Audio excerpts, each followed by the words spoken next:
देखो जी, झंडे दो ही तुसीं लब्भा दे पूरे जम्मू सूबे च, लखनपुर तो लेइयै ते बनाल तक जम्मू सूबे च।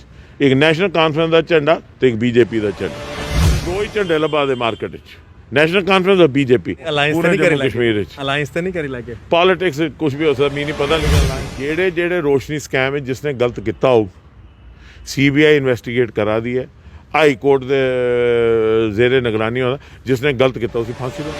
6 मुड़े जंदे, 6 ते नारे लाई आउंदे ते फोटो खिचाई उड़ते, तुहाडे जे कैमरे वाले उत्थे पुज्जी जांदे, फोटो खिचाई। 6 मुड़े ही रिप्रेजेंट करा देन पूरे जम्मू कश्मीर की। 6 ही मुड़े गए ना, 6 ही गए ना, 6 गिनिए 6। और एक गल मैं दसो, सारियां गल्लां DDC इलैक्शन वेले की 70 साल बल्क के नौकरियां लैनी, या 70 साल बल्क ने वो नौकरियां लैनी, मतलब 70 साल के बाद दसन के नौकरियां मिलियां या नहीं मिलियां। DDC ते नालियां डंगे ते सड़कें ते बिजली ते पानी दी है ना, उत्थे ते आदमी वो चाहिए जिहड़ा तुहाडा मुंड बनी सके। 6 साल की असें रिपोर्ट दिओ, जम्मू के लोगों अगे खुलासा करो। चलो होई है, रोशनी भी होई है, गुपकारी भी होई है, मुक्की नहीं स्यापा। इंडिया बीजेपी का वो वर्कर था जिहड़ा छोले खाइए ते झोला लेइए चलता था। जुगल किशोर और आखा दे मोदी साहब के नाम पर दिओ। इलैक्शन चला दी है, मैं एक बार फिर तो मुबारक देगा कि तुहाडे भी जेड़े बंदे खड़ोते हैं वो भी जितन ते बाकी पार्टियां दे भी। देखो जी, झंडे दो ही तुसीं लब्भा दे पूरे जम्मू सूबे च। नमस्कार, आप लोग देख रहे हैं JK मीडिया और DDC के इलेक्शन जम्मू कश्मीर के अंदर चल रहे हैं। जो वोटिंग परसेंटेज है वो आपके सामने है। जम्मू कश्मीर के अंदर एक उत्साह है, एक फेस्टिवल की तरह इलेक्शन को देखा जाता है। कश्मीर के अंदर भी आपने देखा कि लोग काफ़ी तादाद में बाहर निकल रहे हैं, चेंज भी चाहते हैं, सोच भी कुछ बदली है। 370 के बाद DDC के इलेक्शन है। मेरे साथ बात करने के लिए मौजूद हैं नेशनल कॉन्फ्रेंस के दिग्गज नेता व प्रोविंशियल प्रेसिडेंट दविंदर सिंह राणा जी। राणा साहब, आपका बहुत बहुत स्वागत है। राणा साहब, इलेक्शन चल रहे हैं और अलग अलग पार्टीज़ की अपनी अपनी कैंपेन्स भी चल रही हैं। स्मृति ईरानी जी का भी यहाँ कहना है कि जो गुपकारीज़ हैं और रोशनी स्कैम के लोग जो हैं, एक साथ उन्होंने सत्ता भोगी और अब वो जो हैं इकट्ठे हो चुके हैं सारे। ये पंचायत इलेक्शन है कोहली साहब, और हैरानगी की बात है कि पंचायत इलेक्शन में बजाय इसके कि डेवलपमेंट की बात की जाए, भाजपा को मोदी साहब के नाम पे वोट मांग रहे हैं।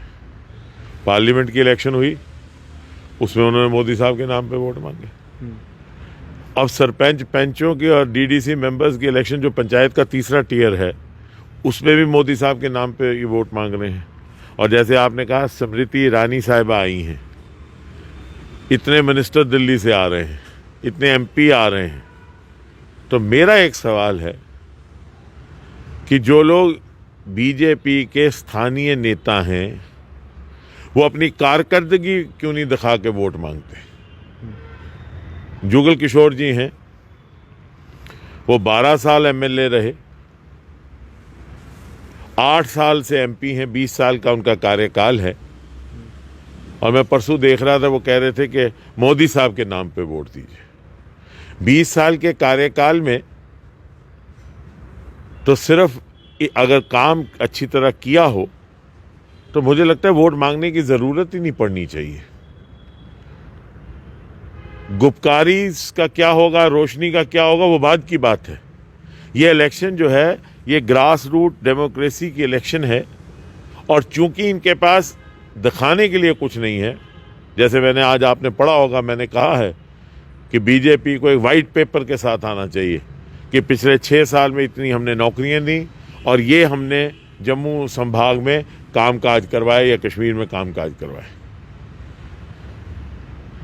ये इलेक्शन जो है डेवलपमेंट की इलेक्शन, इसका नाम ही है डिस्ट्रिक्ट डेवलपमेंट काउंसिल, लेकिन भाजपा इसमें डेवलपमेंट की बात ही नहीं कर रही है। वो डेवलपमेंट की बात ही नहीं कर रहे। वो कह रहे हैं ये फैसला जो है, ये हिंदुस्तान और पाकिस्तान का फैसला होना है। यही इसमें दर्शाता है कि उन्होंने कुछ नहीं किया है पिछले 5-6 साल, जब से वो यहाँ जम्मू कश्मीर में हुकूमत कर रहे हैं। MP बने तो अपनी वजह से नहीं बने, मोदी साहब की वजह से बने। अब वो लोगों ने वोट दिया कि मोदी साहब को प्रधानमंत्री बनाना है, देश का प्रधानमंत्री बनाना है। अब आप ब्लॉक डेवलपमेंट काउंसिल की इलेक्शन हुई, तब भी आपने कहा कि मोदी साहब को जिताइए। अब डीडीसी की इलेक्शन हो रही, आप कह रहे हैं मोदी साहब को जिताइए। कम से कम उस परमात्मा से डरो, उन लोगों को तो जवाब दो जिन्होंने आपको जिता के यहाँ बिठाया, 25 सीटें दी। ये बताओ कि नौकरियाँ कितनी दी, ये बताओ कि डेवलपमेंट का क्या किया, कौन से काम किए, इलाका में जाएं, बताएं, लोगों से बातचीत करें। ये सियासत सिर्फ नारों की सियासत बन गई है। लास्ट टाइम भी जिसले तुसी एक कुछ सवाल चुके हैं ना डोगरी च उन गल करने तुसी कुछ सवाल पूछे है भाजपा दस्से नौकरी कुधर है, उनका विजन डॉकूमेंट भी पढ़िया होना तुसी डीडीसी का आया 100% जॉब रिजर्वेशन की गल कही है, और भी बड़ी सारी गल्लां कही है। मैं विजन डॉकूमेंट की गल नहीं करांगा, लेकिन वो हर रैली च आखा देन कि तुस लोकें 70 साल के किया, प्यो पुत्र की सरकार ने क्या किया। पहले जड़ा बाप बेटी की सरकार ही उन कहते कि प्यो पुत्रा दी नौकरियां तो दित्तियां। 1996 च जिस वेले सब कुछ धर्म भरम होई दा हा, 99 तो 96 सब कुछ धर्म भरम होई दा हा, 96 जिस गवर्नमेंट बनी उस वेले आई है 2 लाख नौकरियां दित्तियां, स्कूल दोबारा तमीर किते, जेड़े बर्नट इंफ्रास्ट्रक्चर था उसी बनाया। फिर उमर अब्दुल्ला की सरकार आई, फिर 2 लाख सवा 2 लाख नौकरियां दित्तियां। तुस ये दसो ना, उन्हें आखो चलो असें कख नहीं किया, असें छोड़ दियो, तुस दसो ना तुसें 6 साल ही किया। मैं ये थोड़ा आखा ना 6 भाई 70 साल ही गलत किया, 6 साल ही तुस दसी ओड़ो। नौकरियां देना तो ईयरली काम है ना, कोई ये तो काम नहीं है कि बल्कि 70 साल बल्कि के नौकरियां लैनी या 70 साल बल्कना है नौकरियां लैनी, मतलब 70 साल के बाद ये दसणगे नौकरियां मिलियां या नहीं मिलियां। पिछले 6 साल ही कोई नौकरी मिली? जेडी फायर सर्विस की लिस्ट निकली उसके बारे तुम सारा पता ही है। ये जेड़ा इन्हें पूछो। अच्छा दूआ तो आखते कहना 100% जॉब रिजर्वेशन। मैं थोड़े माध्यम कन्ने पिछले बारी आख्या था कि अनुराग ठाकुर साहब बड़े काबिल मिनिस्टर हैं और उभरते सितारे हैं बीजेपी दे, और जयराम ठाकुर साहब चीफ मिनिस्टर हिमाचल, वो भी इतने कंपेन करा दे। मैं थोड़े माध्यम कन्ने उन्हें अपील की थी कि वो बराए मेहरबानी साड़ी सिफारिश करन कि जो कानून जमीन दे ते नौकरियां दे हिमाचल प्रदेश वो इत्थे लागू करी ओड़ो। क्योंकि वो अगर अस आखांगे हिमाचल के कानून करो तो कम से कम कोई ये तो नहीं ना आख कि देशद्रोही है ना, और हिमाचल के कानून इत्थे लागू करी ओड़ो। दफा 370 टुटने के बाद बीजेपी के दिग्गज जिन्ने भी जम्मू कश्मीर के लीडर हैं उन्हें सारे लोगों कन्ने वादा किया था कि इत्थे दी जमीन और इत्थे दे नौकरियां जड़ियां इत्थे दे लोगों लिए रहणगियां। अगर ये खुला खुलासा हो जाता, एमनीशन डिपो है मेरी कॉन्स्टिट्यूंसी, 200 बच्चे बिहार और सहारनपुर दे लगा दे, नौकरियां कुत्थे जाणगियां? सनोई सारे पोस्ट ऑफिस दे एक आदमी लगे केरला तो, साढ़े बच्चे कुत्थे जाणगे? साढ़े बच्चों का भी तो किस सोचो, इत्थे दे बच्चों का। थोड़ी पार्टी भी जम्मू लेने ना कुछ कर दी है, यहाँ ते अपने लीडर भी खड़े रहो ना इत्थे पार्टी 2 लाख तो हमेशा अलायंस 2 लाख नौकरियां मिलियां। कहना उमर अब्दुल्ला 2.25 लाख नौकरियां उमर अब्दुल्ला की गवर्नमेंट मिलियां, वो 1,05,000 नौकरियां जम्मू सूबे मिलियां, 1,05,000। और कश्मीर और लद्दाख डिवीजन की मिलाई है टोटल जड़ियाँ उत्थे गई 1,20,000 गई, 2.25 लाख नौकरी तो के नहीं देता, 1,05,000 नौकरी जम्मू डिवीजन की मिली। मेरा सवाल है कि थोड़े लीडर भी नहीं ना के है इत्थे दा मेडिकल कॉलेज किसने बनाया, इत्थे दा तवी ब्रिज किसने बनाया, इत्थे दा सैकंड तवी ब्रिज किसने बनाया, फर्स्ट तवी ब्रिज किसने बनाया? ये तुस देखो जिन्ने काम होए साढ़े दौरान होए, लेकिन मैं उसदे पवा दा ही नहीं। मैं आखना भाई ये मैं आखना कि सिर्फ इन्नी गल आखना कि ये मैनीफेस्टो को भी छोड़ दें, ये सिर्फ इन्ना दसन कि 6 साल इन्हें क्या किया जम्मू की बेहतरी लिए। अगर शुरुआत भी की वो भी दसी ओड़ तो नौकरियां हर साल रिटायर भी होंगे ना। अज तकरीबन साढ़े जेडे आंकड़े हैं कम से कम 12-13 लाख नौजवान जड़ा है वो कहना वो है अनएम्पलॉयड है। ये सिर्फ इस वेले इलैक्शन आखते मोदी साहब की वोट दो, कन्ने आखते चाइना तो पाकिस्तान। भाई जिस वेले चाइना तो पाकिस्तान के कन्ने लड़ाई होग ना, माता वैष्णो देवी गवाह है, एक आदमी किसी भी पार्टी का होए ਸਾਰੇ ਇਕੱਠੇ ਹੋਈਏ ਜਵਾਬ ਦੇਣਗੇ, ਕਿਉਂਕਿ ਭਾਰਤ ਦੀ ਅਸਮਤ ਦਾ ਸਵਾਲ ਹੈ। ਸਰ 2 ਵਾਰ ਡਾਕਟਰ ਫਾਰੂਕ ਅਬਦੁੱਲਾ ਦੀ ਕੋਠੀ ਦੇ ਬਾਹਰ ਪ੍ਰਦਰਸ਼ਨ ਵੀ ਹੋਈ ਗਿਆ ਰੋਸ਼ਨੀ ਸਕੈਮ ਕੀ ਲਈ ਜਿਹੜਾ ਰੋਸ਼ਨੀ ਸਕੈਮ ਹੈ। ਇੱਕ ਵਾਰੀ ਭਾਜਪਾ ਦੀ ਜਿਹੜੀ ਯੂਥ ਵਿੰਗ ਹੈ ਉਹ ਗਈ ਸੀ, ਹੁਣ ਭਾਜਪਾ ਦੇ ਯੂਥ ਦੇ ਨੇਤਾ ਅਰੁਣਦੇਵ ਸਿੰਘ ਜੰਵਾਲ ਹੋਰ ਵੀ ਬਾਹਰ ਗਏ, ਜੋ ਵੀ ਕੁਝ ਹੋਇਆ ਬਾਹਰ ਪਤਾ ਗਿਆ। ਕਿਉਂ ਬਾਰ-ਬਾਰ ਐਲੀਗੇਸ਼ਨ ਔਰ ਭਾਜਪਾ ਲਗਾਤਾਰ ਤੁਹਾਡੇ ਬਠਿੰਡੇ ਵਾਲੀ ਜਿਹੜੀ ਕੋਠੀ ਹੈ ਫਾਰੂਕ ਹੁੰਦੀ ਉਹਦੇ ਬਾਹਰ ਪ੍ਰਦਰਸ਼ਨ ਕਰਾ ਦੇਣ ਔਰ ਲਗਾਤਾਰ ਇਹ ਆਖਾ ਦੇਣ ਕਿ ਉਹਦਾ ਨਾਂ ਵੀ ਸਕੈਮ 'ਚ ਹੈ। ਠੀਕ ਹੈ, ਮੇਰੀ ਗੱਲ ਸੁਣੋ।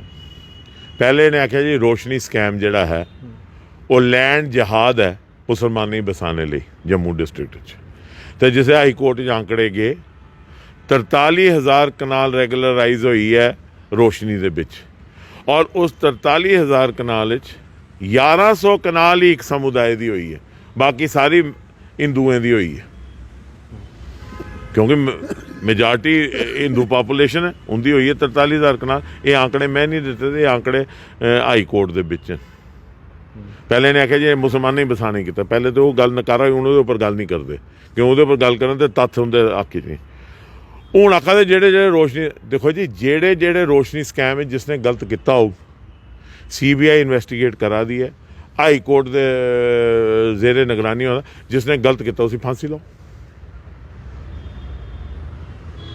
ਉਹਦੇ ਰੌਲਾ ਪਾਣੇ 6 ਮੁੰਡੇ ਜਾਂਦੇ 6 ਤੇ ਨਾਲੇ ਲਾਏ ਆਉਂਦੇ ਤੇ ਫੋਟੋ ਖਿਚਾਏ ਉੱਠਦੇ, ਤੁਹਾਡੇ ਜੇ ਕੈਮਰੇ ਵਾਲੇ ਉੱਥੇ ਪੁੱਜ ਜਾਂਦੇ ਫੋਟੋ ਖਿੱਚਣੇ, ਔਰ इंटरनेशनल खबर बनती। क्या 6 मुंडे ही रिप्रेजेंट करा दें पूरे जम्मू कश्मीर की? 6 ही मुंडे गए ना, 6 ही गए ना, 6 गिनिए, 6 मुंडे रिप्रेजेंट करा दे पूरे जम्मू कश्मीर। और एक गल मैं दसो, सारिया गल्लां DDC इलैक्शन वेले की होआ दी। अच्छा अगर रोशनी किसी ने गलत किया तो DDC च के फर्क पाओ? DDC ते नालियां डंगे ते सड़कें ते बिजली ते पानी दी है ना, उत्थे ते आदमी वो चाहिए जिहड़ा तुहाडा मुंड बनी सके, जिहड़ा तुहाडा काम कराई सके। मोदी साहब कोल ते नहीं ना जाना किसी ने, जुगल किशोर और आखा दे मोदी साहब के नाम पर दिओ मदद, तो सारे जेडे फेल तो उपर ही डायरैक्ट ही काम है। मतलब हूँ पैंच वार्ड की कल इलैक्शन हो तो वह भी ये जान के आखन मोदी साहब के नाम दो, साड़ी कोई करतूत नहीं है। मैं समझना अगर जम्मू के लोग बड़े बाशूर हैं वो आपू समझेंगे किसने क्या किया किसने किस नहीं किया। 22 साल लैजिसलेटर और मैंबर पार्लीमेंट, 20 साल रोने के बाद अगर एक लैजिसलेटर एक मैंबर पार्लीमेंट जम्मू का आखदा है कि मोदी साहब के नाम पर पंचायत के वोट दिओ, ये आपू दर्शाता कि क्या स्थिति है ग्राउंड की। और फिर मैं आखना तुहाडे माध्यम कन्नै 6 साल की असीं रिपोर्ट दिओ जम्मू के लोगों अगे, खुलासा करो। चलो हुई है रोशनी भी हुई है, गुपकारी भी हुई है, मुक्की नहीं स्यापा। इंडिया पाकिस्तान भी हुई है, इंडिया चाइना भी हुई है, नहीं 6 साल का ये तो दसो कितनी नौकरियां दी, उहदे क्या हर्ज है? वो दसने की हर्ज है? जिथे इन्ना मीडिया चला दा, सोशल मीडिया चला, सब कुछ चला, ये जम्मू कश्मीर के भाजपा के जिन्ने दिग्गज नेता ने मेहरबानी करिए दसन एक वाइट पेपर कटन कल कि जी 6 साल असें इन्नियां नौकरियां दित्तियां, ये इन्ने डिवेलपमेंट के काम किते, सड़क उपर लभने चाहिए ना, ग्राउंड उपर लभने चाहिए। इन्नियां पानी दी स्कीमां, इन्नियां बिजली दी स्कीमां, क्या किया इन्हें गरीबें लिए, क्या किया पिछड़े लिए, क्या किया दसन, उहदे क्या हर्ज है? देखो हर गल दस दे, तुम जिस ये सवाल पूछते हो आखदे इन्हें 70 साल, भाई चलो यार असें 70 साल किश नहीं किया, अस जिन्हें भी थे नुहारे बेनुहारे अस होइए, असें लोकें रिजैक्ट, तुसें ते चुनिया ना, तुसें 25 सीटां दित्तियां, और इस दौरान तुसें अपने आप की पूरा लुक आफ्टर किया लीडरशिप ने। आज मैं तुसें कोहली साहब ये दसा, BJP का जम्मू का वर्कर, मैं समझना दिल्ली की भी दिखना चाहिए, BJP का जम्मू का वर्कर रोआ दा जम्मू डिवीजन का, जो मैं दिखा ग्राउंड पर फिरी है पूरे जम्मू सूबे च। BJP का वो वर्कर था जिहड़ा छोले खाइए तो झोला लेइए चलता था, उस वर्कर की भी नहीं पूछे इन्हें। मैं समझना ये आई ओपनर होना चाहिए दिल्ली लिए भी। आज BJP का वर्कर जिहड़ा वो दुखी है क्योंकि इन्हें BJP के वर्कर का काम नहीं किया। सब तो स्ट्रांग वर्कर BJP का था जम्मू च, लेकिन अज उस वर्कर कन्नै भी धोखा किया इन्हें, जेड़े अपने वर्कर दे नहीं बने, जेड़े अपने इलाके दे नहीं बने, जेड़े अपने लोगों दे नहीं बने, जेड़े अपने जम्मू दे नहीं बने, वो आखदे मोदी साहब दे नाम वोट दिओ। मेरा पिछला सवाल भी तुसीं जवाब नहीं दिता, मैं आखिरी सवाल है, अगर तुस आखदे हो कि बीजेपी ने काम नहीं किया है, कांग्रेस नहीं मैं नहीं आखदा, मैं नहीं आखदा, नहीं मैं आखना बीजेपी दस्से ना क्या किया, मैं नहीं आखदा काम नहीं किया, किते दा होना तां ही आखा, अगर किते दा होए ते हर वेले मोदी साहब दे नां की वोट मंगा दे। मोदी साहब प्रधानमंत्री हैं, सारे लोग मिली है मोदी साहब की प्रधानमंत्री बनाया देश का, कि देश ये उनके हथ हो, लेकिन हुण पंचायत की वार्ड तो नहीं ना मोदी साहब के खाते च पाई सकते तुस। चलो जो भी बीजेपी ने किया, कांग्रेस लास्ट टाइम तुसीं आख्या कन्फ्यूज है, कांग्रेस का कोई पता नहीं है, कन्फ्यूज है, उनका कोई समझ नहीं आता कि करा दे किहनूं, तो एनसी क्यों नहीं अपनी जम्मू लीडरशिप की स्ट्रॉन्ग कर दी, तां जे जिहड़ा जम्मू बीजेपी की लगता है कि कोई ऑप्शन ही नहीं है, तो क्यों एनसी नहीं बन सकती? वक्त दसेगा। जम्मू की नैशनल कॉन्फ्रेंस की लीडरशिप जी बड़ी स्ट्रांग है, असर्टिव है, और जम्मू के हक लिए हमेशा लड़ेगी, और जम्मू के हक पर कोई कॉम्प्रोमाइज़ नहीं होएगा। जिस वेले भी नैशनल कॉन्फ्रेंस की जम्मू की लीडरशिप समझेगी कि जम्मू पर कॉम्प्रोमाइज़ हो रहा है, अस लोग जिहड़े हैं उहदे पर आवाज़ चुकांगे, आवाज़ चुके अपनी आवाज़ मनांगे। साड़ी पार्टी जिहड़ी है जमहूरी पार्टी है, और जम्मू की आवाज़ और जम्मू की रिप्रजेंट करने अपनी पार्टी, और जम्मू की आवाज़ जी उठेगी, और हमेशा उठती रही है, पीछे अगे भी उठेगी, और जम्मू के इंटरस्ट पर कोई कॉम्प्रोमाइज़ नहीं होगा, ना नैशनल इंटरस्ट पर कॉम्प्रोमाइज़ होएगा, ना जम्मू के इंटरस्ट पर कॉम्प्रोमाइज़ होएगा, चाहे उसके लिए कुछ भी करना पवे। चलो बहुत बहुत शुक्रिया राणा साहब, डीडीसी इलैक्शन चला दी है, मैं एक बार फिर तो मुबारक देगा कि थोड़े भी जोड़े बंदे खड़ोते हैं वो भी जितन, तो बाकी पार्टियां भी। देखो जी, झंडे दो ही तुसीं लब्भा दे पूरे जम्मू सूबे च, लखनपुर तो लेइए ते बनाल तक जम्मू सूबे च, एक नैशनल कॉन्फ्रेंस का झंडा तो एक बीजेपी का झंडा, और बीजेपी सारे तापड़ तोड़ हमले नैशनल कॉन्फ्रेंस उपर कर, ये दर्शाता है कि नैशनल कॉन्फ्रेंस एक पोलिटिकल फोर्स है जम्मू च। ये आखदे नैशनल कॉन्फ्रेंस सिर्फ कश्मीर च है, नैशनल कॉन्फ्रेंस एक पोलिटिकल, लखनपुर भी तुसीं नैशनल कॉन्फ्रेंस का झंडा लब्भग, और इस दो ही झंडे लब्भा दे मार्केट च, नैशनल कॉन्फ्रेंस और बीजेपी। कंपेन दिखी लो, नैशनल कॉन्फ्रेंस और बीजेपी, क्योंकि साड़ा कार्डर स्ट्रांग है, साड़ा कार्डर स्ट्रांग है, और ये दसदा है कि कितना स्ट्रांग है नैशनल कॉन्फ्रेंस पूरे जम्मू कश्मीर च। पॉलिटिक्स कुछ भी हो सकता, मी नहीं पता, लेकिन अलायंस की कोई गल ना चला दी, ना मी पता, अगर हो तो कोई उपरले लैवल की गल्लां ने, मेरे लैवल की गल नहीं है, तो ना कोई अलायंस की गल है, ना असीं कोई अलायंस करने की जरूरत है। अगर ये अज असैंबली इलैक्शन करान, अगर माता रानी ने चाहा तो इतने गवर्नमेंट जी है साड़ी बनेगी, पूरी मेजॉरिटी कन्नै बनेगी जम्मू कश्मीर की गवर्नमेंट, जो मर्जी कर लैने, डीलिमिटेशन करान, तोड़ करान, पोड़ करान, गवर्नमेंट जी है नैशनल कॉन्फ्रेंस की बनेगी। बहुत बहुत शुक्रिया सर। दविंदर राणा जी साडे नाल गलबात करा दे ते मौका डीडीसी इलैक्शन गया, तो एक बार परतिए बड़ा एक एलीगेशन तो लाया गया है जम्मू कश्मीर भाजपा उपर, लेकिन एक सवाल के कन्नै कन्नै इस बारी वाइट पेपर मंगया है कि वो लोग वाइट पेपर देन कि ऑलरेडी जेड़े जिन्ने साल उनकी हुकूमत रही है दसन कम के कितन। चलिए देखने अगला इंटरव्यू अगर प्रधान साहब कन्नै भाजपा दे हुंदा ते वाइट पेपर मंगे तो वो वाइट पेपर उपर के लिखे देंदे वो तो वक्त ही दसेगा। देखते रहो जेके मीडिया। आशीष कोहली जेके मीडिया ਲਈ, कैमरामैन अशोक चलोत्रा उनके कन्नै। धन्यवाद, जय हिंद।